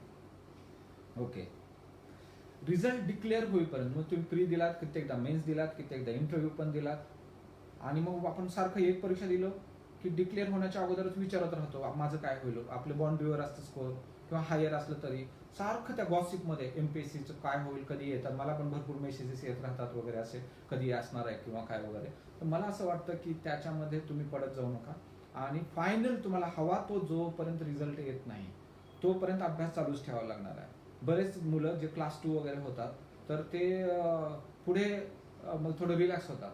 रिझल्ट आल्यानंतर किंवा इंटरव्ह्यू झाल्यानंतर खूप महिने रिलॅक्स राहतात आणि मग परत अभ्यासाला लागतात. पण मग त्यांना मग क्लास 1मध्ये कन्वर्ट करायला अवघड जातं. किंवा जे इंटरव्ह्यू दिलेले आहेत मुलं, तर ते रिझल्टची वाट बघतात असं की आता मी डेप्युटी कलेक्टर होईन वगैरे, आणि मग आला नाही काहीच रिझल्ट, तर त्याच्यानंतरही खूप दिवस वाया गेलेले असतात. मग मला काय म्हणायचं, तुमचं जोपर्यंत फायनल रिझल्ट येत नाही ना तोपर्यंत ती सर्कल चालूच ठेवायची. नेक्स्ट डेचा अभ्यास काय, नेक्स्ट डेचा अभ्यास काय, त्यामुळे एखाद दुसरा दिवस, 2-4 दिवस, एखादा आठवड्याचा गॅप पूर्ण वर्षभराच्या ह्या सगळ्या कष्टानंतर हे समजू शकतो. परंतु पूर्ण अभ्यास सोडून मग दुसरंच काहीतरी करतोय तर ते खूप चुकीचं राहू शकतं. दरवर्षीचा अभ्यासाची मेथड बदलायला लागेल तुम्हाला. पहिल्या वर्षी ज्या पद्धतीने केलं त्याच पद्धतीने करण्यात अर्थ नाही, कारण तेव्हा बेसिक क्लिअर नव्हतं वगैरे. आता बेसिक क्लिअर झालेलं आहे, तर मे बी आपल्या स्मॉल ग्रुपला टीचिंगची भूमिका, स्मॉल ग्रुप म्हणजे तो 2-3 आहे ना ग्रुप, तर त्याच्यामध्ये तुम्ही लीड करणं वगैरे असं, म्हणजे इंटरेस्ट सस्टेन राहण्यासाठी, तर अशा गोष्टी तुम्हाला करायला बेटर राहू शकतं. आणि एकाच मेंटरवर तुम्ही जर ट्रस्ट करून त्याला फॉलो केलं, जर तो वर्थ असेल तर ते जास्त तुम्हाला बेटर राहू शकतं. यूट्यूब, ऑनलाईन लेक्चर्स याच्यावर तर तुमचं जर खूप भर राहिला तर ते अडचणीचं राहू शकतं. एखाद्या टॉपिकची एखादी कॉन्सेप्च्युअल गोष्टीतून मिळू शकते, पण पूर्ण तुमची दिशा जी आहे आणि जर्नी आहे त्याच्यासाठी हे यूट्यूब आणि ऑनलाईन लेक्चर्सवरती मग किती अवलंबून राहायचं तुम्ही विचार करा. कोणीतरी तुम्हाला पर्सनली गाईड करायला असेल तर तुमचे सिनियर्स किंवा कोण, तरी जास्त बेटर राहू शकतं. आणि असंही होतं, आपण लायब्ररीत वगैरे अभ्यास करतो आणि ते करतच असताना अभ्यास आपल्या बाकीचेही प्लॅन चाललेले असतात. आपण बिझनेस करू किंवा काय वगैरे, किंवा B plan, C plan, D plan. तर म्हणजे तुम्हाला हेच करायचं आहे जोपर्यंत वेळ दिलेला आहे तोपर्यंत. मला वाटतं त्या खूप प्लॅनिंगवर पडू नका, कारण त्यात वेळ वाया जाईल एकतर.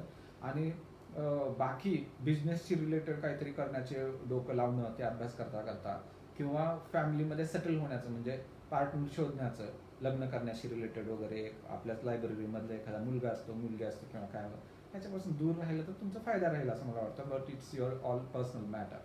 दुसरं, विहित पद्धतीने खूप सारे बुक्स वाचणं याचा कमी फायदा होतो. त्यापेक्षा जी बुक्सची लिस्ट ठरलेली आहे ती कमीत कमी राहावी, आणि त्याच्यावर कमांड येण्यासाठी, खूप परफेक्ट कमांड येण्यासाठी जेवढं जास्त ते अभ्यास थरो लेवलला जाऊन एक नाही गोष्ट कळण्यासाठी करता येईल. ते सिलेबस बघून करायचं, सगळे टॉपिक्स पण करायची गरज नसते. सिलेबस बघायचं, मार्क्सचं वेटेज बघायचं प्रत्येक टॉपिकवरती.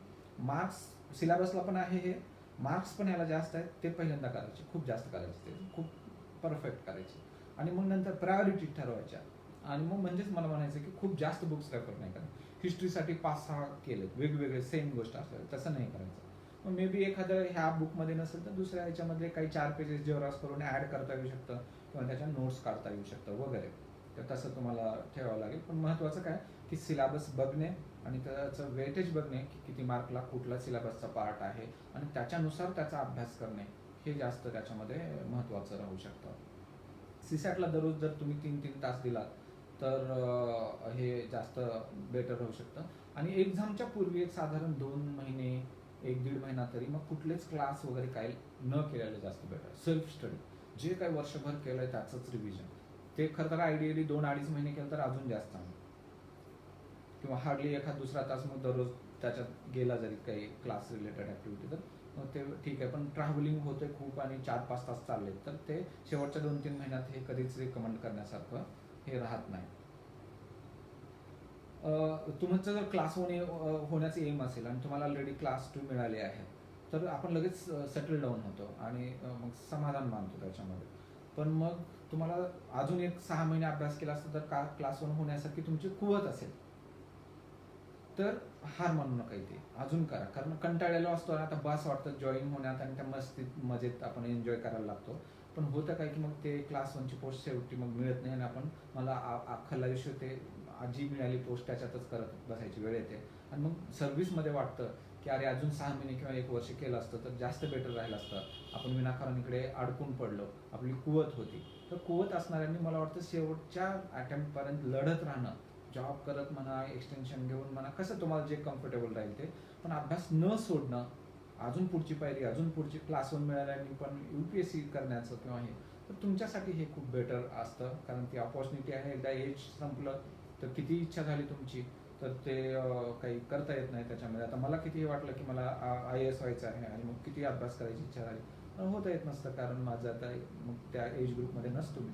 तर त्यामुळे तुम्हाला जोपर्यंत अपॉर्च्युनिटी आहे त्यानुसार ते केलेलं बरं असं मला वाटतं. एज आणि प्रिपरेशनचा काही संबंध आहे का? आता MPSC मध्ये तर एज ग्रुप म्हणजे एज एवढं आहे की तुम्हाला खूप वर्ष अपियर होता येतं. पण मला वाटतं की याचं सिलेक्शनचा रेशो आहे हा 25च्या आसपासच्या एजमध्ये जास्त आहे. तर तुम्हाला ऑब्व्हियसली त्या एज ग्रुपमध्ये असाल, त्याच्यापेक्षा यंगर असाल, 12वी नंतरच सुरू केलेला असेल वगैरे, तर early bird catches the prey. लवकर पोहोचाल तुम्ही, लवकर सुरू करा तर लवकर पोहोचाल. तर 12वी नंतर सुरू करणारे पण भरपूर आहेत. आता तुम्ही जर फिक्स त्याच पद्धतीने करणारे असाल तर 11वी पासून सुरू करणारे आहे. तुम्हाला कॉन्फिडन्स असेल आणि त्या तुम्हाला दिशा मिळालेली असेल तर बेटर आहे, सिम्पल आहे ते करणं. पण काय असं म्हणजे न होण्यासारखं काही नाही. भरपूर मी बघतो एक्झाम्पल्स की एका विशिष्ट पद्धतीने केले 3-4 वर्ष अंडर ग्रॅज्युएट असतानाच BA करून वगैरे, तर हुशार मुलांनी, म्हणजे BA करणाऱ्यांची संख्या ही दुसरीकडे ॲडमिशन मिळालं नाही म्हणून करणारी पण असू शकतात. पण मला वाटतं चॉईसने BA करतात की जे खूप ब्राईट स्टुडंट आहेत ते, तर त्यांना सोपं गेल्याचं माझ्याकडे भरपूर तसे एक्झाम्पल्स आहेत. पण it all depends on you. आणि हे माझं फेसबुकवर लाईव्हवर ऐकून डिसिजन घेण्यापेक्षा त्याच्यावरती चर्चा करून डिसिजन घ्यायला हवेत अशा बाबतीमध्ये. जॉब करत करत प्रिपरेशन करता येऊ शकतं का, असे बरेच जणांचं हे राहतं. तर करता येतं. मी तेच म्हणतोय की तुम्ही सोडू नका. जर जॉब करणाऱ्यांना 5-7 तास मिळतो वेळ, तर तुम्ही तुमच्या ॲक्च्युली इतक्या दिवसात मॅच्युरिटी पण आलेली असते, जनरल नॉलेज पण असतं वाढलेलं आणि थोडी मॅच्युरिटी पण असते. आणि त्यामुळे तुम्ही 5-6 तासचं ज्युडिशियस यूज कसं करायचं प्रत्येक मिनिटाचा हे ठरवावं लागेल. आणि तुम्हाला समजा जॉबच्या ठिकाणी गेल्यानंतर पूर्ण 8 तासामध्ये 1-1 मिनिट पूर्ण बिझीच असतो आपण असंही नसतं. बऱ्याच वेळा अर्धा-पाऊण तासमध्येच वेळ मिळत असतो अधूनमधून हे ते. तर एखादी क्वेश्चन बँक जे प्रिव्हियस इयर क्वेश्चन, पर्टिक्युलरली क्वेश्चनचे आन्सर मार्क करून द्यायचे आणि previous year question bank carry करायची आपल्या ऑफिसला. आणि जेव्हा केव्हा वेळ मिळेल तुम्हाला तर एक क्वेश्चन बघत राहायचं. म्हणजे तुमचं एक मिळालेल्या मिनिटाचा पण यूज होईल आणि बाकी घरी येऊन तुम्ही 5-6 तास अजून वेळ देऊ शकला तर ते पण पॉसिबल होतं. किंवा 1 वर्षात मग जर हे सगळं सिलेबस बसत नाही किंवा 1 वर्षात हे सगळे बुक्स रेफर करून होऊ शकत नाही तर जॉब करणाऱ्यांनी मुळातच 2 वर्षाचं प्लॅन करा. मग मी 6-6 तास 2 वर्ष केलं तर दररोज 12-12 तास अभ्यास केल्यासारखं आहे. मग ते थरो अभ्यास पण होतो आणि मुळातच 2 वर्षांनी टार्गेट केला तर ते त्याच्याने तुमची तयारी चांगली होऊ शकते. आता बरेच जण हे पण विचारतात की पुण्यात तयारी करावी की गावाकडे तयारी करावी. मला असं वाटतं की जर ऑब्विसली पुणे सेंटर सगळ्याच गोष्टींसाठी असल्यामुळे तिथे इझिली बुक्स मिळणे, ग्रुप्स मिळणे, गायडन्स मिळणे, टीचर्स पण तिथे असल्यामुळे वगैरे थोडं सोपं जाऊ शकतं. पण याचा आन्सर हेच करा असं काय राहू शकत नाही. तुम्ही गावाकडे बसून कॉन्फिडेंटली करण्याचे तुमचं जर सगळे सर्कमस्टन्सेस असतील तर गावाकडे राहून पण करू शकता तुम्ही. पण तुम्हाला गायडन्स नसेल तर आणि परिस्थिती असेल तुमच्या घरची थोडंसं खर्च जे पुण्यात होणार आहे त्याची, तर पुणे कम्पॅरेटिव्हली पुणे बेटर राहील असं मला वाटतं. मग क्लास करायला पाहिजे की सेल्फ स्टडी करायला पाहिजे, तर याचं पण आन्सर तसंच आहे. तुम्हाला कॉन्फिडन्स असेल तर सेल्फ करता येऊ शकतो. MPSC मध्ये आता आमच्या काळातली वगैरे तेव्हा म्हणजे आम्ही स्वतःचा अभ्यास केलेलाही होता, पण ग्रुप ॲक्टिव्हिटी काय असेल, कोणी मेंटर असेल चांगला, एखादा क्लास चांगला असेल, चांगला क्लासमध्ये काहीतरी खूप ॲडव्हर्टाईज बघून वगैरे जाऊन फसण्याची जास्त शक्यता राहू शकते. त्याच्या बाबतीत खूप प्रिकॉशन्स घ्या. खूप मुलं बघतो मी की त्यांचं फायनान्शियल लॉसेस होतात कुठलेही विचार न करता काहीतरी एखादा क्लास जॉईन करण्याचा, आणि वेळ पण निघून गेलेला असतो. तर ह्याच्या बाबतीत फक्त सिनियर्सना विचारा, भरपूर जणांना विचारा, पास झालेल्यांना विचारा, आणि खूप कॉमन लोक एकच नाव सांगत असतील तरच ते क्लास जॉईन करा, नाही तर सेल्फ स्टडी करावा. UPSC करावं की MPSC, अगेन हे तुमच्या कुवतीवर अवलंबून आहे. केवळ इमोशन्सनी होत नाही हे. ह्या UPSC करावं की MPSC चा क्वेश्चन हे खरं तर समोरासमोरच डिस्कस करण्यासारखं आहे, पण याच्यात खूप सारे फॅक्टर्स आहेत, एवढं सांगेन. मग बुक्स पण मी जसं म्हणालो की इंग्लिश की मराठी म्हणण्यापेक्षा मराठी आणि इंग्लिश दोन्ही बुक्स ज्या सब्जेक्टला जे गरजेचं आहे ते रेफर करायची वेळ येईल असं मला बेटर राहील असं मला वाटतं. तयारी केव्हा सुरू करू हा पण बऱ्याच जणांचा प्रश्न असतो. तर जसं मी म्हटलं, बरेच जण 12वी नंतर करतायत, कोणी 11वीला सुद्धा करतायत, आणि कोणी कोणी ग्रॅज्युएशन नंतर करतायत, कोणी ॲट द एज ऑफ 32 पण करतायत. महिला वगैरे काही की त्या गृहिणी की त्यांना वाटलं की मला आहे एज आणि मी करते, तर तसे सक्सेसफुल पण आहेत. It all depends on your motivation. Correct guidance मिळालं वगैरे तर कुठल्याही वेळी करता येऊ शकतं. पण तुमचं हेच जर ठरलेलं असेल तर अर्ली सुरुवात केलेलं हे तुमच्यासाठी बेटर राहू शकतं, अर्ली सक्सेस मिळायला. त्यामुळं ह्याच्यापैकी काहीही जे काही अर्ली आहे ते जास्त बेटर राहू शकतं. मग अगदी आता उदाहरणार्थ माझी मुलगी 9वीलाच आहे, पण ती पुढे सिव्हिल सर्व्हिसेस करावं वगैरे म्हणत असते ती का, आणि ह्याच्यातून समजा सिव्हिल सर्व्हिसेस करायचं म्हणजे काय करायचं, तर हे history, geography, polity, economics, environment, maths, ह्या सगळ्या गोष्टींचा अभ्यास करायचा, सायन्स वगैरे. तर मला काय वाटतं, हे सिटीजन म्हणून पण, एक नॉर्मल सिटीजन म्हणून पण करायला हवं. आणि मग ही सिव्हिल सर्व्हिसेस नाही झालं तर काय, मग हे नाही झालं तरी नॉलेज लागणारच आहे. आणि आतापासून जर कोणी करत असेल 8वी 9वी पासून सुद्धा हे करायचं आहे म्हणून, त्यामुळे काही क्वेश्चन बघत असतील किंवा काय, आणि अभ्यास पण करत असेल तर त्याचा फायदा इतर फील्डमध्ये पण होऊ शकतो. हे कराच असंही नाही, पण हे करायचं असेल तर लवकर अभ्यास सुरू केलेलं बेटर आहे. 9वी 10वी पर्यंत तुम्ही स्वतःच्याच अभ्यासावर भर दिला तरीही सिव्हिल सर्व्हिसचा इनडायरेक्टली अभ्यास होणारच आहे. पण ते तुमच्या डोक्यात असेल तर जरा क्वेश्चन पेपर, त्याची डेप्थ, अभ्यासाची एक इंटरेस्ट घेऊन करायला मदत होऊ शकते. त्यामुळे कितीही अर्ली तुम्ही ठरवलात तरी त्याचं काही नाही, बेटर होऊ शकतं. एवढंच की पुढे काही नाही झालं वगैरे तर ते फ्रस्ट्रेशन वगैरे त्याचं असं मानण्याची काही गरज नाही. जगात 1000 गोष्टी आहेत ज्या बेटर करता येऊ शकतात. ते इकडे सिव्हिल सर्व्हिसेसमध्ये झालो नाही म्हणून काहीतरी खूप वाईट वाटून घेण्याचं असंही त्याच्यामध्ये काही कारण राहत नाही. नोट्स काढायच्या की नाही हे असतं, तर मायक्रो नोट्स असाव्यात. बुकमध्येच शक्यतो मार्जिन्समध्ये वगैरे काही लिहिणं किंवा त्या एंड ऑफ द टॉपिक काही नोट्स लिहिणं वगैरे हे जास्त बेटर राहू शकतं. किंवा एखादी नोटबुकमध्ये लिहू शकतो जर 2-3 बुक्स रेफर करायची वेळ असेल तर. एकच बुक रेफर करायची वेळ असेल तर शक्यतो नोट्स काढणं टाळा. पण जर 2-4 बुक्स रेफर करायची वेळ येते तर त्यावेळी मग तेवढ्यापुरतं थोडंसं नोट्स काढलेलं बरं. खूप नोट्स काढण्याच्या भानगडीत पडू नये असं माझं म्हणणं आहे. सुरुवातीला नोट्स काढण्याच्या भानगडीत पडूच नाही. सुरुवातीला थोडं अंडरस्टँडिंग करून गरज आहे की नाही तेवढंच मग करता येईल. शॉर्ट नोट एकच नोटबुक करता येऊ शकते. आणि इनफॅक्ट अभ्यास सुरुवात करत असताना शेवटी रिवाईज काय काय करायचं आहे हे आत्तापासूनच लिहित चालायचं, सो दॅट शेवटी रिवाईज करायला तुम्हाला सोपं जाऊ शकतं. नाही झालं तर काय वगैरे हे असं असतं. नाही झालं तर म्हणजे ते तुम्ही ठरवायला हवं की काय आहे तुमची परिस्थिती, दुसरं काय करू शकतो वगैरे. आणि ठरवलं नसेल तर हे नाही झाल्यावर पण ठरवता येऊ शकतं त्याच वेळी. तेव्हा ठरवता येतं की काय करायचं नाही झालं तर. आत्ता ठरवता आलं तर आत्ता ठरवता येऊ शकतं. पण व्हायलाच पाहिजे काहीही करून असंही नाही. आणि जर नीट केलं तर होण्याचे भरपूर चान्सेसही आहेत. त्याच्यामध्ये काही खूप असं अवघड आहे असं मला वाटत नाही आहे. कट ऑफचं टार्गेट काय असायला पाहिजे, तर मला असं वाटतं की कट ऑफचं टार्गेट म्हणजे आता ते क्रिकेट खेळायला जाताना टीमला किती रन, पहिल्यांदा जाणाऱ्या टीमला किती रन काढायला पाहिजे ह्या पिचवर असं जर म्हटलं तर त्यांना ते काही सांगता येत नाही. मॅक्झिमम पॉसिबल रन असं आहे ते, आणि जे काही निघतील ते डिफेंड करायचं जसं असतं क्रिकेटमध्ये, तसं तुम्हाला जे काही शक्य आहे ते मॅक्झिमम करायचं. पण मग तरी किती, तर आता प्रिलिम्सला एका सब्जेक्टला बाय अँड लार्ज 15-15 मार्क्स असतात सपोज, किंवा जिओग्राफीला 15 मार्क आहेत, पॉलिटीला 15 मार्क आहेत, हिस्ट्रीला 15, 17-18 किंवा असे 15-15-15. तर मला वाटतं 15पैकी 10 मार्क तर यायला पाहिजेत असं जर टार्गेट ठेवलं प्रत्येक याच्यामध्ये, तर म्हणजेच 150पैकी 100 किंवा 400 मार्क जर गृहीत धरलं तुम्ही प्रिलिम्सचे 200-200चे, तर मग ते 260 वगैरे समथिंग मार्क्स जातील. तर मग हे 250 मार्क्स वगैरे करायचं आहे असं जर गृहीत धरलं तर मग ते सेफर साईडला राहू शकतं. मग तुम्ही तशा दृष्टीने म्हणजे 15पैकी 10 मार्क मला प्रत्येकच टॉपिकचे घेत राहायचं आहे असं जर प्लॅन केला तर थोडं त्याच्यामध्ये सोपं होऊ शकतं त्याच्यामध्ये. ओके. आणि लास्टली आहे इंटरव्ह्यू. मी जे काही टॉपिक काढलेले आहेत त्याच्यामध्ये, तर इंटरव्ह्यूची तयारी वगैरे आतापासूनच काही करत राहायची गरज नाही.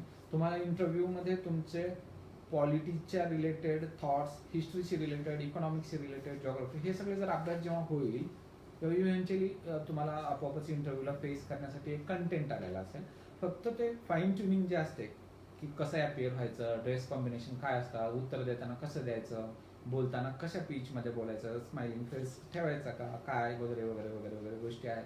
एखादा प्रश्न आहे तर त्याचं उत्तर देताना कुठली प्रिकॉशन घ्यायची किंवा काय वगैरे, हे नंतर आपण त्या स्टेजमध्ये बघू शकतो. त्यासाठी आत्तापासून विचार करूही नका असं मला वाटतं. आणि जेव्हा काही कळतच नाही की काय, तेव्हा मी सिम्पल एक इंटरव्ह्यूच्या बाबतीमध्ये एका ओळीत मी सांगेन की मॅक्झिमम गोष्टी खऱ्या बोलण्याचं ठरवा तुम्ही, तर ते जास्त चांगलं राहू शकतं. Honesty is the best policy. तर त्याच्यामध्ये फायदा होईल असं मला वाटतं. तर मला ह्या सगळ्या गोष्टी मला शेअर करायच्या होत्या. आता जर काही क्वेश्चन्स असतील तर आत्ता क्वेश्चन्स घेता येऊ शकतील. मग काही क्वेश्चन असतील तर 1-2 क्वेश्चन मी चॅट बॉक्समधून घेऊ शकेन, किंवा मग काही नसेल तर मग थांबता येईल. हां, मी विसरण्यापूर्वी की मी माझा मोबाईल नंबर देतो मी तुम्हाला, वाटलं तर तुम्ही त्याच्यावरती क्वेश्चन विचारला तर मी तुम्हाला रिप्लाय करेन. फक्त कॉल केलं तर मला अडचण होईल, कारण एवढ्या सगळ्यांचे कॉल घेणं किंवा काय. तर मला एवढंच वाटतं की तुम्ही जर व्हॉट्सअपवर मला मेसेज केले तर मी त्याचे रिप्लाय करेन. माझा मोबाईल नंबर 9970631999 9970631999. तर तुम्ही जर व्हॉट्सअप वगैरे केलं तर ते मी तुम्हाला मग रिप्लाय करेन मग काय करायचं वगैरे. महत्त्वाचं मला हे यूथ फॉर जत नावाचा जो ग्रुप आहे त्याच्यामध्ये माझे मित्र अजय पवार ज्यांनी हे ऑर्गनाईज केले आज ते, आणि सैफून शेख साहेब जे आहेत ते DFO आहेत, फॉरेस्टमध्ये ऑफिसर आहेत ते मोठे. तर ह्या लोकांनी हे अरेंज केलेलं आहे. ते आपल्या गावाकडच्या आपल्या भागासाठी ते खूप त्यांच्या डेव्हलपमेंटसाठी हे प्रयत्नशील असतात. अजय सर लंडनमध्ये राहतात, त्यांनी तिथून हे सगळ्या गोष्टी ऑर्गनाईज केलेल्या आहेत. आणि माझे मित्रही ते ऑफिसमध्ये एवढे बिझी असताना ते खूप अशा सोशल गोष्टीमध्ये असतात. तर मला ह्या NGOनी आणि ह्या माझ्या मित्रांनी मला एवढं वर्दी वाटलं त्यांना की मी तुमच्याशी इंटरॅक्ट करावं. त्याबद्दल मी खरं तर त्यांचा खूपच मनपूर्वक आभारी आहे, कारण ह्या इंटरॅक्ट करण्या एवढं त्यांनी वर्दी समजलं असं. आणि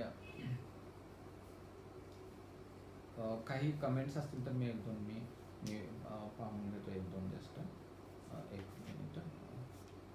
मी कमेंट्समध्ये जे काही क्वेश्चन्स आहेत ते काही बघतो. What is CSAT and all, Priyanka Patil विचारत. म्हणजे तुम्हाला हे माहीत नाही, आता नवीन मुलांना हे CSAT वगैरे माहीत नसू शकतं. तर ह्या गोष्टी म्हणजे अतिशय बेसिक असतील, मग ते करता येईल. म्हणजे CSAT मला असं वाटतं की प्रिलिम्सला ते 2 विषय आहेत, एक जनरल स्टडीजचा असतो, एक CSATचा असतो. परत मेन्सला काय सिलेबसमध्ये तुम्ही बघा, ह्या काही गोष्टी तुम्हाला कुठेही मिळतील, त्या अतिशय बेसिक आहे.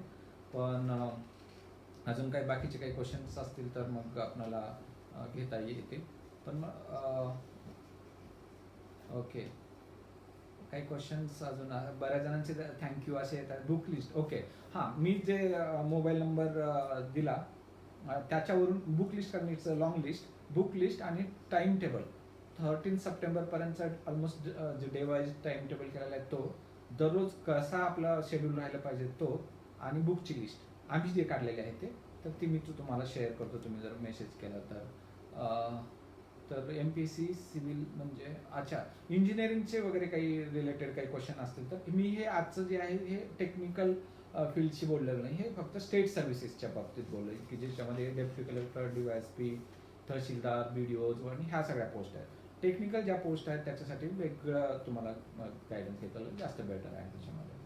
How can job people do there preparation. हां, तर तेच मग तुम्हाला राहुल सोनकांबळे तुम्ही विचारलेलं, तर मला असं वाटतं की तुमचं सुरुवातीचं किती प्रिपरेशन आहे काय हे इंडिव्हिज्युअल आहेत. हे जे आहेत ना प्रत्येकाचे क्वेश्चन हे तुम्हाला इंडिव्हिज्युअली तुमचं काय स्ट्रेंथ आहे, तुमचं एज काय आहे, जॉब कसला आहे, किती वेळ तुम्हाला मिळणार. आता जॉब उदाहरणार्थ टीचिंगचा जॉब आहे, हिस्ट्री जिओग्राफी शिकवत आहे, तर हा जॉब असला तरी मग ते एवढं सोपं आहे की मग त्यात काही अवघड जाणार नाही. पण तुमचा ऑल टुगेदर डिफरंट जॉब आहे, खूप जास्त बिझी राहायला लागतं, तर त्यांना मग मे बी अडचणीचं थोडंसं जास्त अडचणीचं होऊ शकतं. तर एकंदरीत काय की जे काही सब्जेक्ट्स आहेत ते सब्जेक्ट कव्हर करायला किती वेळ लागेल, 1 वर्षात होईल की 2 वर्षात, मग जॉब करताना किती वेळ मिळणार आहे, हे किती वेळेत होणार आहे, याच्या कॅल्क्युलेशन 1 वर्षात होईल की 2 वर्षात किंवा काय हे ते ठरवता येऊ शकतं. चालू घडामोडीवर पुस्तक वगैरे विचारतात. तर कसं आहे की आता मी जसं म्हणालो की चालू घडामोडी आतापासून करायच्या नाहीत असं माझं वैयक्तिक मत आहे. मी माझ्या जवळच्या ग्रुपमध्ये असं कोणी करत नाही. ते शेवटी परीक्षेच्या अगोदर 1 महिन्याच्या आसपास, 21 दिवसाच्या आसपास, 1 आठवड्याचा फुल टाइम वेळ देतात, ग्रुप डिस्कशन्स वगैरे पण करतात, आणि तेव्हा बाजारात जे बेस्ट बुक आलेलं आहे ते रेफर करतात. दरवर्षी बेस्ट बुक हे डिफर होऊ शकतात. कोणा बुकला आपण प्रमोट करणं किंवा नाही करणं याच्यापेक्षा त्यावेळी आपल्याला ठरवता येऊ शकतं प्रिलिमच्या वर. हे तुम्हाला त्या मित्रांमधून तुम्हाला काढता येऊ शकतं. करोनामध्ये मुलांनी कसा अभ्यास करावा हे असं एक क्वेश्चन आहे करोनाच्या कालावधीमध्ये. तर तेच करोना असो नसो तुम्हाला अभ्यासच करायचा पूर्ण वेळ घरी बसून किंवा हे, फक्त आता एवढंच की लायब्ररी नाही आहे, क्लास नाही आणि पुण्यात नसणार आहे शक्यता आहे तुम्ही. तर आम्ही आमच्या आता ग्रुपने तर ऑलरेडी एक टाइम टेबल बनवलेला आहे आणि तो 1 जुलैपासून आम्ही ते टाइम टेबल इम्प्लिमेंट करणार आहोत. तर मला वाटतं की ते डेली शेड्यूल असलं पाहिजे, ते करोना असो नसो. तर मी वाटलं तर तुम्हाला शेअर करेन की जे डेली टाइम टेबल असायला पाहिजे ते कसं असायला पाहिजे 13 सप्टेंबर पर्यंत सुद्धा. ओके. अजून काही क्वेश्चन? हो. हां, इंटरव्ह्यूसाठी हॉबी वगैरे. आता खरं तर काय खूपचे क्वेश्चन तुमचे फिरत राहतील, आताची स्टेज नाही पण सध्या. पण मला असं वाटतं की इंटरव्ह्यू साठी म्हणजे एखादी हॉबी तुमची ऑलरेडी असेल तर त्या हॉबीवरती क्वेश्चन्स त्यावेळी तयार करता येऊ शकतं. तर त्यामुळे त्यावेळी बघता येईल. एक रमेश भदाने यांनी विचारलेलं आहे की स्पेस बद्दल सांगा. तर ओके, ते स्पेस म्हणजे हे जे ग्रुप आहे एक पुण्यामध्ये की ज्याच्यामध्ये स्पेस नावाचे जे लायब्ररीज पण आहेत, वीकेंडला काही ॲक्टिव्हिटी चालतात कोचिंग रिलेटेड वगैरे, ज्याच्यामध्ये मलाही जिओग्राफी शिकवायची तिथे संधी मिळते. तिथे वट्टमॉर सर किंवा किरण देशले सर वगैरे असे सगळे दिग्गज लोक येतात शिकवायला. तर तो एक ग्रुप आहे तिथे, बऱ्यापैकी चांगले रिझल्टचे आहेत. तर रमेश भदांचा एक प्रश्न होता. ग्रुपवर बुक लिस्ट इथं शेअर केलं तर इथे मग बुक लिस्ट म्हणजे खूप मोठी असते, ते ओरल सांगता येणार नाही, मग मला चित्र दाखवावं लागेल किंवा काय. तर मला वाटतं तुम्हाला कशा पद्धतीने ह्याच याच्यावरती मी अजय सरांना वाटलं तर सांगेन की इथे मी बुक लिस्ट पोस्ट करायला सांगेन फेसबुकच्या ह्या पेजवरती. बुक लिस्ट पण आणि बाकीच्या टाइम टेबल पण आणि बाकीच्या गोष्टी पण ह्याच पेजवरती मी ते शेअर करायला मी अजय सरांना, जे की हे यांनी ऑर्गनाईज केलेलं आहे, म्हणजे हे यूथ फॉर जत ह्या ग्रुपला मी सांगेन इथे टाकण्यासाठी. अजून काही ग्रॅज्युएशन चालू असताना स्टडी करायचं काय? तर तेच म्हणजे ग्रॅज्युएशन चालू असताना जर स्टडी करायचं म्हणजे तुम्ही 12वी नंतर जर स्टडी करत असाल तर हे बेस्ट पिरियड आहे. की मला जर तुम्ही विचारलं फ्रँकली की सर एक सांगा मला का असं, तर मग मला असं वाटतं की फर्स्ट इयर पासूनच अभ्यास सुरू करा. मुळातच मग तुम्ही जर हुशार आणि हेच करायचं असं ठरलेलं असेल तर मला वाटतं की मुळातच तुम्ही BA करूनच केलेलं बेटर आहे. किंवा मग ॲग्रिकल्चरचे मुलं पण हे करतात. पण मग 3 वर्ष तुम्हाला वेळ मिळतो खूप चांगला. तर मला असं वाटतं की फर्स्ट इयर पासून चालू करणं हे सगळ्यात बेस्ट पर्याय आहे. कारण सपोज तुम्हाला वाटलं 3 वर्षाच्या प्रिपरेशनमध्ये की हे मला जमत नाही, तर तुम्हाला पुढे चालून अजून दुसरे पण ऑप्शन असतात. ग्रॅज्युएशन नंतर जर सुरू केलात आणि खूप वेळ गेला आणि जमत नाही कळलं, तर मात्र इतर दरवाजे थोडंसं बंद होण्याची भीती राहते, तर त्यामुळे तुम्हाला बेटर वाटतं. ओंकारने एक विचारला क्वेश्चन, सर आता माझं फर्स्ट इयर डिग्री आहे, कम्प्लीट झालं आहे डिग्री, मग ते हेच रिलेटेड क्वेश्चन आहे. ओके, अजून काय होतं क्वेश्चन याच्या खाली कोणते? रिझर्वेशनबद्दल थोडं सांगा सर.